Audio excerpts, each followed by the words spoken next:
What's up, BookTube? Sandy Golson back here with, I guess you might say, is my year in review video. Because in this particular video, I am going to chronicle the top book, or in at least one case, books that I read each month in 2020.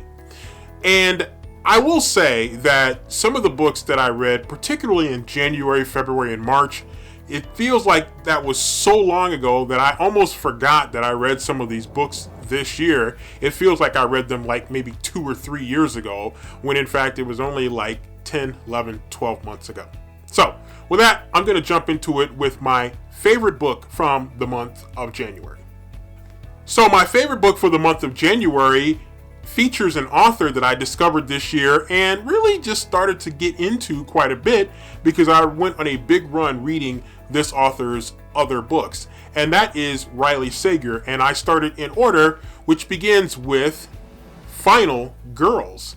And I really did enjoy this book. This was, again, my introduction to Riley Sager. I'm really fascinated as a horror movie guy. I'm really fascinated with the final girl concept, and so just that part alone really intrigued me about this book. This book has a very interesting ending that some people don't necessarily like, but I really enjoyed this book, and again, it was my introduction to Riley Sager, and I would go on to read all of his books in the year 2020, and I'm looking forward to his book that's coming out in 2021.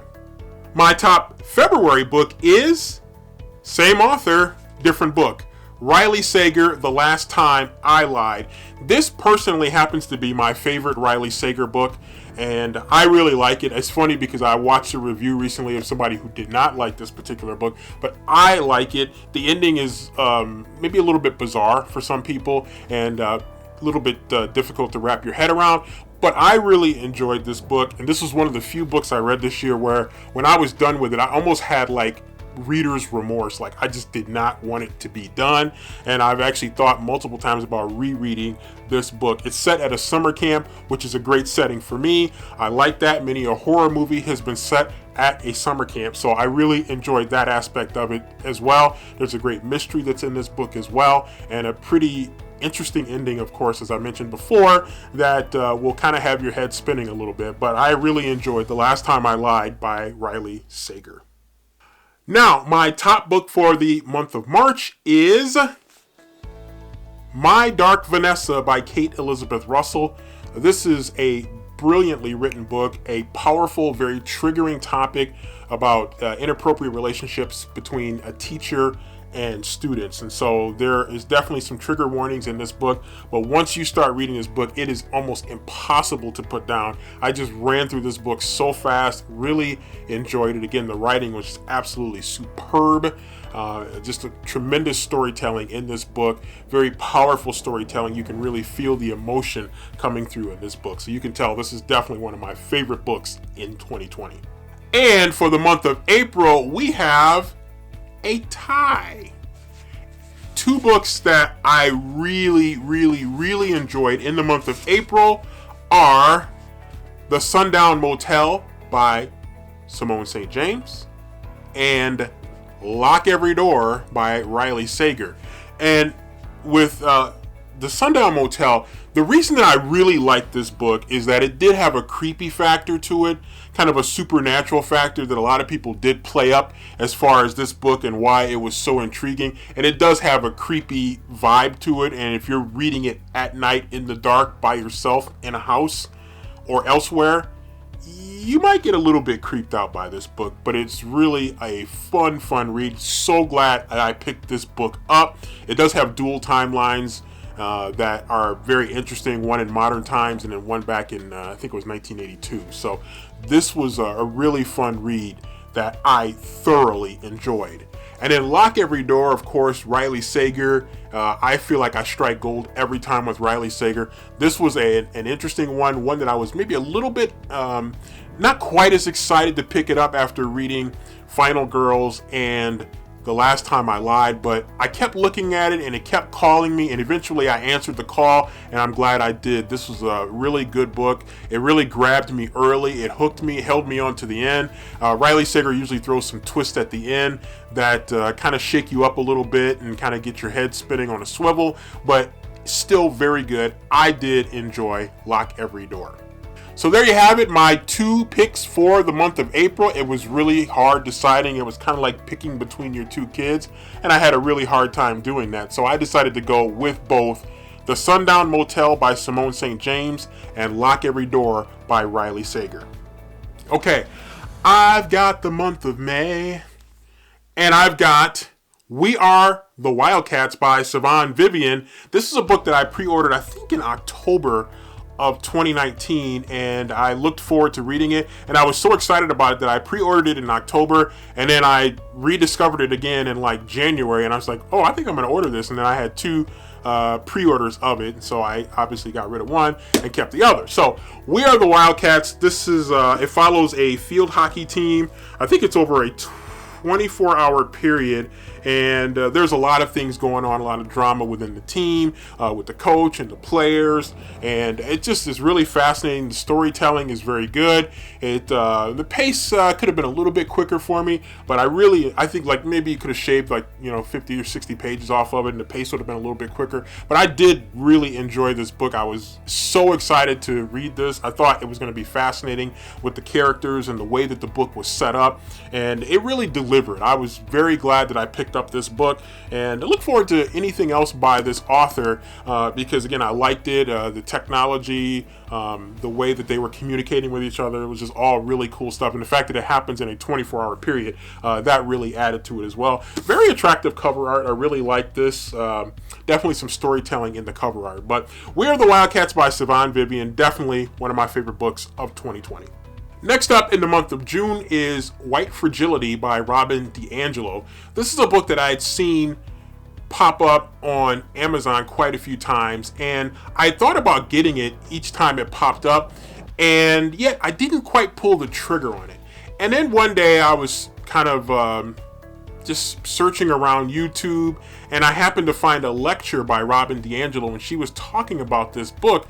And as I listened to her lecture, and I listened to all of it, I can't remember how long it was, but I think it was maybe 30 or 40 minute lecture, and I was just hooked on what she was talking about in describing the book and the content of the book. And so I immediately went and looked the book up on Amazon, and I decided right then and there that I was going to pull the trigger on it, grab that book, and check it out. And I am glad I did. It's a relatively short book, but it's fast-paced, and it's really a conversation that the author is having with white America, talking about the issues of white fragility and how that is kind of an impediment to racial reconciliation. And so it was really a powerful read. I'm glad I picked it up. And again, it's a fast read and a very important read. I think a lot of people can pick up value from White Fragility by Robin DiAngelo.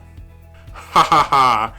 It is the month of July, and next up is a book that I was really hard on at first, and I filmed my reading wrap up for the month, and I thought I was too hard on this book. I went back, thought about it, did some research, thought about some of the parts of the book that I read that I just wasn't as excited about, and I reconsidered my rating and definitely picked it up.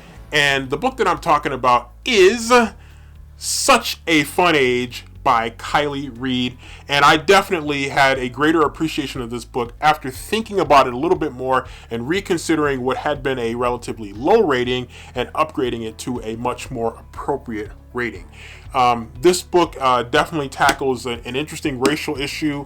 It tackles one of those moments that's caught on social media, on video, that becomes like a viral moment. And then there's a lot more things that are going on with the story. And I just really, I got into it, and I hit a stride reading the book, and I read through it pretty fast. Didn't really put it down very many times, but when I got to the end, there were some things about certain characters that just rubbed me the wrong way, and I kind of left it with a little bit of a sour taste in my mouth. But then, as I said, as I reconsidered it, did some research, listened to what some other people had to say, I definitely gained a greater appreciation for it. It took me back to what I was feeling before I read the book and at the very beginning when I was reading this book. And so I upgraded it, and it became one of my favorite books that I read in 2020, so much so that I think I might do it a little bit more justice even still and reread it again. Such a Fun Age by Kylie Reed.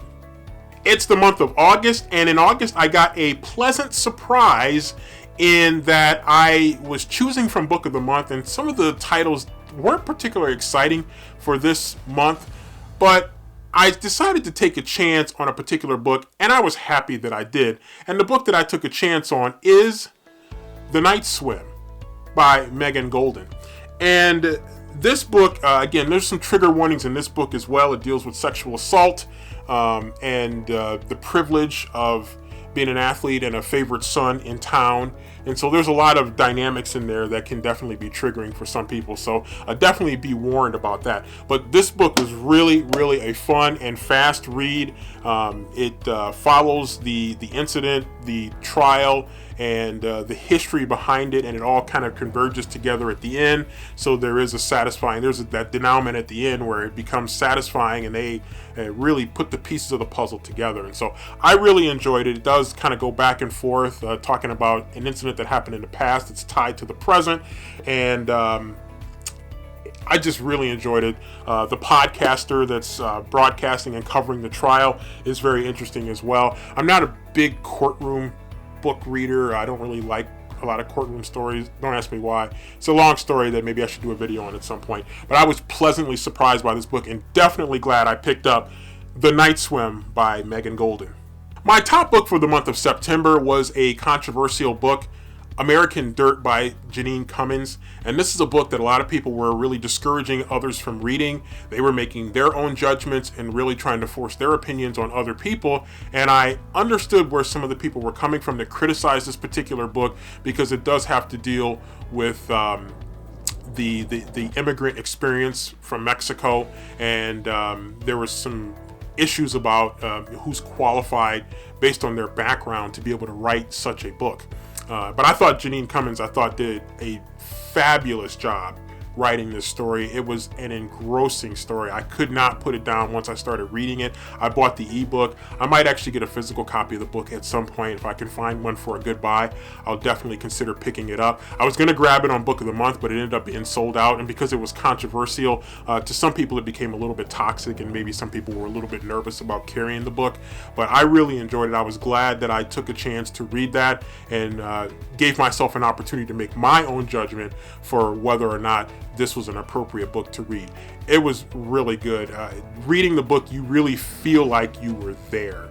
And I think that's one of the best compliments that you can give an author, is that you felt like you were right there in the setting, really from start to finish. And so you could feel their pain, you could feel their joy, you could feel the fear that took place, you could feel the exuberation that took place at times. And so definitely glad I read American Dirt by Janine Cummins. My top book for the month of October is probably going to disappoint some people, but my top book for the month of October was Fantastic Land by Mike Bachoven. It narrowly passed The Last Story of Mina Lee, which I got off of Book of the Month. And it was a very good book. This was a tough choice, but I really enjoyed this book. It's very gory in some places. It's about kind of a Lord of the Flies type of story, but it takes place in a little bit more modern times in the 1970s at an amusement park that's just devastated by a hurricane that hits the state of Florida. So this was really engrossing. It's written as a series of interviews, and I think that kind of documentary type of way of delivering the book really appealed to me. I really enjoyed reading it. Again, it was a very, very powerful read, and it's really chilling in a lot of places. Really interesting cover art right there with the darkness right there, the Ferris wheel, and kind of the bleakness of the situation. And so it definitely comes across in this book. Again, it's kind of like a modern retelling of Lord of the Flies, which I still need to read, by the way. And I really enjoyed this. The Last Story of Mina Lee was very, very good, believe me. And I almost regret not picking that one for my favorite book for the month of October. But Fantastic Land really hooked me, and I'm definitely glad that I found this one. Amazon kept delivering it to me, and eventually I said, okay, I'll take a chance on it, and I'm glad I did. All right, it's the month of November, and I pulled a book off of my shelf that's been there for a while, and I'm glad that I did. The book that I picked up is I May Not Get There With You by Michael Eric Dyson, and it talks about Dr. Martin Luther King, and you might be thinking, as he says early in this book, another book about Martin Luther King, but this one is actually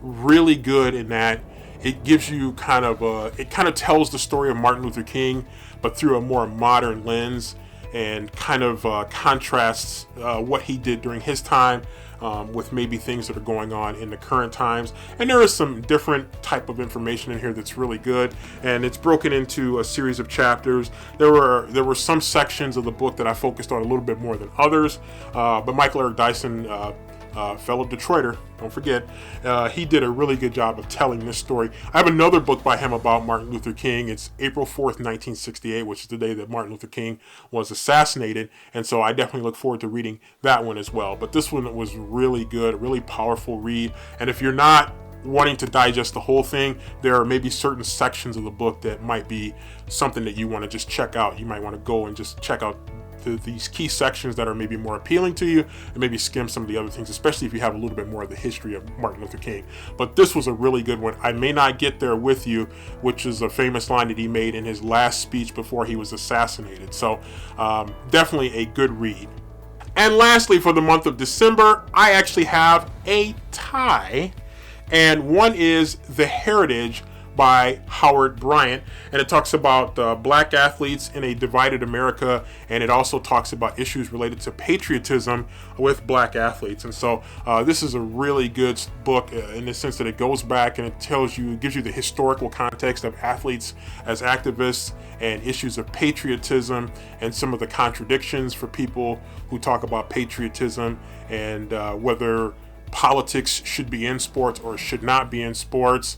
And it kind of contrasts the way that everybody accepted it, for example, with 9/11, but weren't really all about it, for example, with Colin Kaepernick. So this was definitely a good read, and I was glad I picked this one up.